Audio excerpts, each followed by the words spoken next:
പ്രിയമുള്ള സുഹൃത്തുക്കളെ, ഞാനിന്ന് ഈ വീഡിയോ ചെയ്യാൻ കാരണം എന്ന് വെച്ചാൽ ഈ വീഡിയോയിലുള്ള കാര്യങ്ങൾ നിങ്ങൾ മനസ്സിലാക്കേണ്ട കാര്യമുണ്ട്. കാരണം എന്താ വെച്ചാൽ കേരളം നായേക്ക് 40 വട്ടം നമ്പർ വൺ എന്ന് പറയുമ്പോൾ കേരളത്തിലെ ജനങ്ങളുടെ ആരോഗ്യസ്ഥിതി കൂടി നമ്മൾ മനസ്സിലാക്കണം.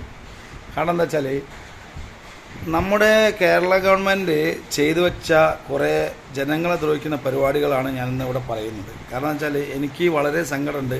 ഞാൻ വലിയ സാമ്പത്തിക കുടുംബത്തിലുള്ള ഒന്നല്ല. ഒരു കുടുംബത്തിന് 5 ലക്ഷം രൂപ കിട്ടുന്ന ആയുഷ്മാൻ ഭാരത് എന്ന് പറഞ്ഞ പദ്ധതി കേന്ദ്ര ഗവൺമെൻറ് കൊണ്ടുവന്നത് ജനങ്ങൾക്ക് ഉപകാരപ്പെടാൻ വേണ്ടിയിട്ടാണ്.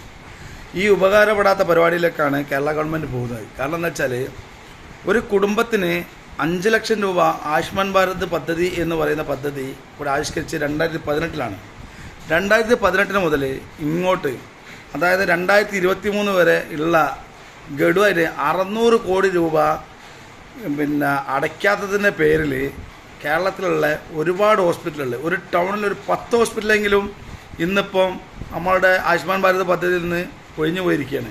കാരണം എന്താ വെച്ചാൽ 600 കോടി രൂപ ഈ 2018-23 കാലഘട്ടത്തിൽ അടയ്ക്കാനുള്ള തുക ഇതുവരെ കേരള സർക്കാർ ഇതുവരെ അടച്ചിട്ടില്ല. കാരണം എന്താണെന്ന് വെച്ചാൽ സാധാരണ ആയുഷ്മാൻ ഭാരതിൻ്റെ പദ്ധതി എന്താ വെച്ചാൽ 60% കേന്ദ്ര ഗവൺമെൻറ്റും 40% കേരള ഗവൺമെൻറ്റാണ്.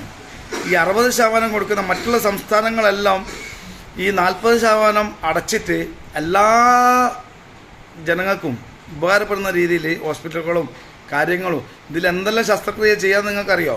എല്ലാ ശസ്ത്രക്രിയയും 5 ലക്ഷമാണ് ഒരു കുടുംബത്തിനെങ്കിൽ മുട്ടുവേദന, ഹാർട്ട്, അങ്ങനെ എല്ലാ പരിപാടികളും ചെയ്യാനുള്ളൊരു പരിപാടിയിലാണ് ഈ പദ്ധതി തന്നെ കേന്ദ്ര സർക്കാർ കൊണ്ടുവന്നത്. ഇവരിപ്പോൾ ചെയ്യുന്ന പരിപാടി വെച്ചാൽ ആയുഷ്മാൻ ഭാരത് പദ്ധതി പ്രകാരം ഈ ആളുകൾക്ക് കിട്ടേണ്ട ആനുകൂല്യങ്ങളെല്ലാം ഇപ്പം കേരള സർക്കാർ നശിപ്പിച്ചുകൊണ്ടിരിക്കുകയാണ്. ഈ പൈസ അടയ്ക്കാതെ 600 കോടി രൂപയാണ് കേരള സർക്കാർ ഈ ഹോസ്പിറ്റലുകൾക്ക് 2023 വരെ കൊടുക്കാനുള്ളത്. ഇതിൻ്റെ പിന്നാമ്പുറം എനിക്ക് എന്താണെന്നറിയില്ല.